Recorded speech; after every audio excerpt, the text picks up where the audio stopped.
Ó, hoje é segunda-feira, viu? Começando a semana, você já sabe, segunda é dia, né? Opinião sem medo, com Ricardo Kertzmann. E ele já tá na área aqui. Ricardo Kertzmann, bom dia. Seja bem-vindo mais uma vez. Abrindo mais uma semana aqui no Central 98, segunda edição, falando sobre educação. Não há tragédia maior no Brasil do que a educação, Ricardo? Bom dia de novo. Bom dia, Carol. Bom dia, Joãozinho. Bom dia. Melhorou das suas dengues, chikungunhas e zicas O e João sei lá pegou o o quê? pacote completo. Cara, coitado. foi 3 em 1. Foi 2 vezes, em 10 dias. Eu vou te falar, viu? Caramba. Mas tô bem, Ricardo. Que bom te ter aqui de volta. Bom dia também para toda a nossa audiência querida. Uma ótima semana para todo mundo, sem dengue, sem chikungunya, sem nada, hein? Ai. Agora, Carol, Diga. é uma tragédia mesmo, né? Você Mas usou é a o termo maior correto. tragédia? Eu diria que É sim, porque eu falei, Carol. gente, ele tá afirmando assim, é a maior. Porque talvez seja a mãe de todas as nossas tragédias, né? É impossível você querer ter uma sociedade desenvolvida, um país desenvolvido, a partir de um cenário trágico como esse que a gente tem na educação, que na verdade deveria se chamar deseducação, porque é o que acontece no Brasil. Porque assim, sabe, Carol, a minha maneira de enxergar as coisas, eu acho que a gente tem um tripé, e como eu disse, a educação está na base disso. Se você não tem um país que provém educação, saúde e segurança, você não consegue ter uma sociedade realmente desenvolvida. A educação é a base disso tudo. A saúde, se você não tem condições sanitárias adequadas, você não tem alimentação adequada, né? Principalmente na primeira e segunda infâncias, se você não tem um crescimento do indivíduo completo, você não vai transformar essa sociedade, você não vai transformar esse adulto em alguém participante da sociedade. E se você não tem uma segurança pública que amarre tudo isso, a tragédia fica completa. Mas, repito, a educação está na base, porque sem ela, nada vai adiante. Você vai trazer dados aí que comprovam, né, essa sua afirmativa, Kertzmann, mas eu fico pensando também, porque é um problema muito antigo que a gente tem, concordo plenamente com você. Sempre falo aqui, se a gente não tem educação, não adianta a gente pensar em futuro, porque a gente não vai mudar a consciência, a cultura de um país sem investir na educação desde o início. Agora, a educação também, a termos de investimento, ela é aquela coisa que só dá um retorno a longo prazo, então parece que ninguém tem muito interesse em investir, porque a gente só colhe os frutos, você começa a investir lá na criança, você vai colher esse fruto e mostrar um resultado daqui a muito tempo. Né, o positivo, aquilo que vem do investimento, a gente não vai ver agora, não vai ter uma mudança visível. E aí a gente sabe muito bem como é que os governos operam, né? Eles querem mostrar, eu vou investir aqui na saúde, porque a pessoa vai no posto, ela vai ver a diferença. Ano eleitoral a gente vê muito investimento. Vou investir na segurança, a pessoa vai se sentir mais segura.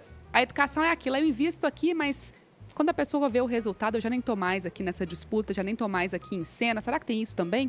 Então, desculpa, João. Não, eu que peço desculpa, só para eu também dar uma pimentada nisso aí, porque tem muita gente que, além disso que você trouxe, Carol, fala que os governos não investem na educação para não ter pessoas críticas, para ir contra o governo.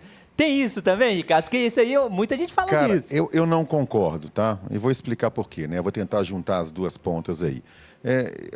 A gente tem uma situação dramática na educação do país há pelo menos 200 anos, né? Estou talvez exagerando um pouquinho, mas há pelo menos desde o início dos anos 1900, estamos falando em 100 e lá vai fumaça anos, a gente tem esse quadro, você já encontra historiadores, você já encontra livros versando sobre isso no início do século passado.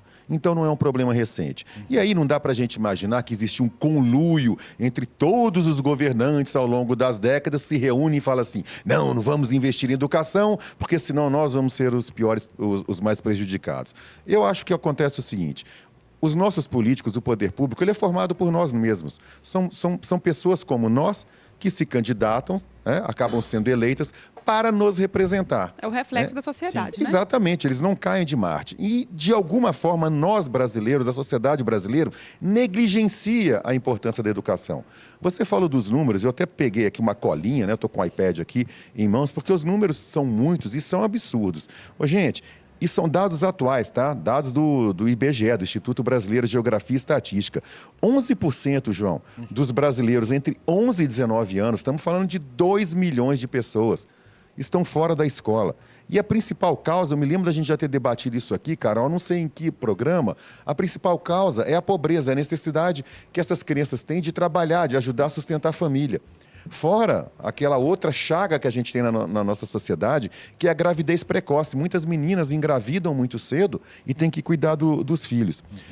Quando a gente fala em termos de Brasil com relação ao mundo, né, dados recentes do PISA, né, que é aquele teste internacional promovido pela OCDE, o Brasil ocupa a 53ª posição no ranking de 65 países. Gente, a gente está entre as 10 maiores economias. É inadmissível que a gente ocupe esse tipo de posição quando a gente fala em educação. E as coisas só vão se agravando. A gente teve uma matéria ontem, não sei se vocês viram, né, eu vi só um pedacinho no Fantástico a respeito da morte de um rapaz por causa de bullying. Gente, 25%, estamos falando de 1/4 de todos os estudantes do país já sofreram algum tipo de assédio ou violência. Isso é inadmissível, porque isso afasta essas crianças da escola. Quando a gente fala em violência, a coisa só agrava. 54% dos professores, Carol, mais da metade, também já foram vítimas de algum tipo de violência, ou por parte dos alunos, ou por parte dos pais. Foi semana passada, acho que no 98 Talks, eu também debati aqui, se eu não me engano, com o Paulo, alguma coisa a respeito de uma mãe de um aluno, acho que em Brasília, que foi lá brigar com a professora porque corrigiu o aluno. O aluno escreveu numa redação, por causa dessas ideologias idiotas que estão muito em moda, ele escreveu numa redação que o ministro Alexandre de Moraes havia acabado com as leis do país. Aí a professora foi e explicou, e é o dever da professora, explicar, olha, o ministro Alexandre de Moraes faz parte do judiciário. As leis são feitas no legislativo, ele não pode interferir nas leis. E aí a mãe dessa aluna achou que isso era uma intromissão, que isso era uma ideologização, e foi à escola agredir essa professora. Então, quando você vai juntando essas pontas todas, principalmente com a precariedade das escolas, isso é um outro dado estarrecedor, apenas 5%, gente, 5% das escolas públicas do país preenchem os requisitos mínimos de infraestrutura que são colocados pela lei. Você imagina, há uma lei dizendo o seguinte, as condições mínimas são essas, e apenas 5% preenchem esses níveis. Ou seja, é quase que um estímulo para não estudar, é quase que um estímulo para não dar aula. Não é à toa que hoje, a gente também já conversou sobre isso recentemente, a gente encontra o menor número em uma década de professores concursados, porque ninguém quer ou dar aula ou não quer frequentar a escola. Ricardo, e é triste mesmo. Vou trazer só mais um dado aqui que corrobora também, que a gente trouxe há algumas semanas, que é o trabalho infantil em Belo Horizonte, cresceu 35%. Mostra um pouco do que você falou aí, as crianças saindo da escola e tendo que trabalhar para ajudar em casa, né, para sustentar, levar comida para dentro de casa. Mas agora é um problema complexo, mas como é que a gente pode começar a resolver essa situação, Ricardo? Ô, João, a primeira coisa é você ter política pública de longo prazo. Você precisa de política de Estado. E aí, Carol, lembra que você falou assim, né? Por que os políticos não resolvem? Precisa de uma política de Estado. A educação no Brasil hoje, ela tem um regime descentralizado. Os municípios têm as suas escolas, os estados têm as suas escolas, a União comanda tudo isso. E aí o que acontece? A cada eleição de prefeito muda-se muita coisa, a cada eleição de governador também, no máximo em 8 anos, quando esse governador é reeleito. E também no plano federal, entra presidente, sai presidente, a turma parece que tem que mexer em tudo. A gente está tendo uma revisão de uma reforma curricular que foi feita na gestão anterior, que tinha sido iniciada por Temer, eu não sei se você lembra. Sim.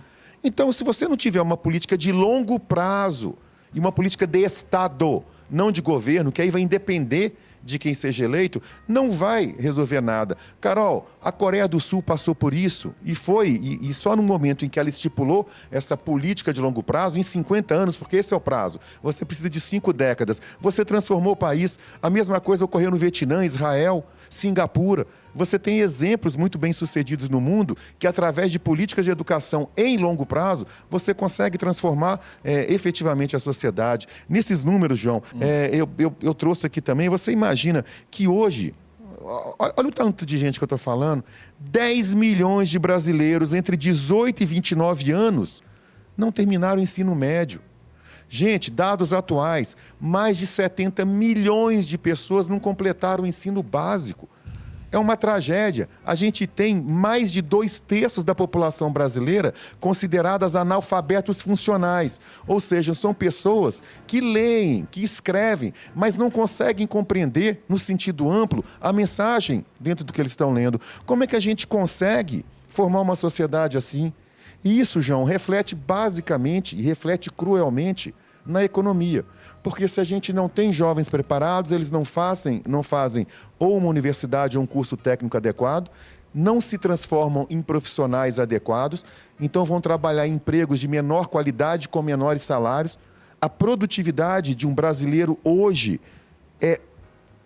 Deixa eu até olhar com a linha, porque eu já ia fugir. É 20% da produtividade de um americano na mesma função. Aí, obviamente, que o salário vai ser menor. Um brasileiro na mesma função, em média, recebe 7,5 vezes menos do que um americano. É um ciclo perverso. E a gente não consegue se livrar dele de jeito nenhum. Agora, quando a gente fala nessa mudança, nesse investimento, o quanto dinheiro tem a ver com isso? Precisa de muito dinheiro para investir? Carol, precisa, mas dinheiro já tem. O dinheiro já tem, não falta dinheiro. Você tem, inclusive, estipulado por lei, cotas mínimas. Se eu não me engano, são 20% das receitas tem que ser investidas em educação. O problema não é dinheiro, o problema é de gestão. É muito parecido com o que acontece na saúde. O problema, dinheiro a gente tem, recursos a gente tem. Só que a gente não tem a política que eu te falei de Estado, uma política de longo prazo, e você não tem gestão, fora a corrupção. Olha, eu vou dar um exemplo do ocorrido aqui, tá? No município da Grande BH, um secretário de Fazenda de um município da Grande BH, um amigo meu, ele me mostrou uma vez, né, o orçamento do município e ele mostrava para mim o seguinte, olha só uma coisa aqui, eu tenho dinheiro sobrando na educação e não tenho onde gastar.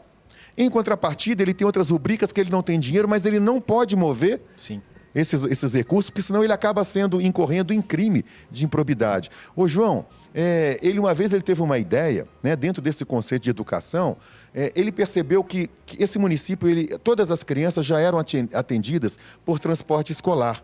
E sobrava espaço ou nas vans ou nos ônibus. Aí ele pensou assim, bom, já que eu não posso mover as rubricas, quem sabe eu não pago vale transporte para os professores e para o pessoal que trabalha nas escolas, os faxineiros, o pessoal da merenda e tudo mais, e aloco essa turma ou nas vans ou nos ônibus. E aí eu uso esse dinheiro que eu economizo para poder destinar para outra rubrica. E aí ele falou, bom, ótimo, porque eu não estou manuseando, eu só estou aproveitando o espaço vazio que tem nesses ônibus e vans. Aí, quando ele consultou o advogado do município, o advogado-geral do município, ele encontrou uma lei e falou assim, olha, não faz isso não, que você vai ter problema. Ou seja, ele disponibiliza o transporte é eficiente, mas tem espaço sobrando. Mesmo assim, ele tem que gastar dobrado com o vale transporte dos profissionais. É uma questão complexa, né? É burocrático, mas essas verbas carimbadas são exatamente para ter esse gasto com aquilo, né? Com aquele, no caso, na educação. Mas aí acaba tendo outro problema, né? Porque aí você tem umas ideias como essa, né, que você trouxe, mas não pode remanejar dentro da mesma pasta. É complicado, mas eu entendo até por que carimba. Porque antes o pessoal pegava o dinheiro que vinha muito para a educação, pegava e utilizava com outra coisa, nada a ver, e esquecia, deixava a educação de lado. Mas é burocrático demais, né? Então, João, a questão do carimbo ela é essencial, mas olha, o carimbo deveria ser local, concorda? Sim, porque concordo, não dá para você carimbar lá em Brasília, você sem conhecer a realidade dos quase 6 mil municípios do país. E um país tão grande e diverso, Exatamente. né? Aí você carimba uma coisa lá, Carol, que não funciona cá, que é onde as pessoas vivem, né? A gente encontra esse tipo de situação a todo momento. Isso não é só na educação, na saúde acontece muito. Tem municípios com dinheiro sobrando, Carol, porque construíram UPAs, por exemplo, já tem gente para operar e não tem o que fazer com dinheiro. Se ele devolver, se o prefeito da cidade devolver esses recursos à União, sabe o que vai acontecer? Na eleição seguinte vai vir um vereador local ou o prefeito rival dizer assim, tá vendo, a saúde é uma porcaria porque o prefeito devolveu os recursos. E não é verdade. É uma má gestão coletiva do dinheiro que a gente tem. Por isso, Carol, respondendo a sua pergunta anterior, não, o problema não é dinheiro, o dinheiro tem. O problema é a gestão desse dinheiro. Ricardo, para finalizar, você acredita nessa mudança? Não acredito não, Carol, é triste, né? Difícil. Falar isso, porque assim, como eu falei, isso é um problema que vem desde o início do século passado. Eu vou fazer 57 anos amanhã, todo mundo pode dar parabéns para mim, hein? Tá, parabéns, adiantado. Eu desde pequenininho, eu ouço falar que a educação é o maior problema do Brasil, eu ouço falar que não se investe em educação, eu ouço essa história, sabe, João? Que os políticos não querem melhorar a educação, porque aí os eleitores vão ter mais capacidade para votar. Ou seja, passados 50 anos, continua tudo a mesma coisa. Não acredito não, é uma pena, né? É uma pena. Tomara que você esteja errado, pelo menos a Ô, longo tomara prazo mesmo. Tomara. aí, né? Amém.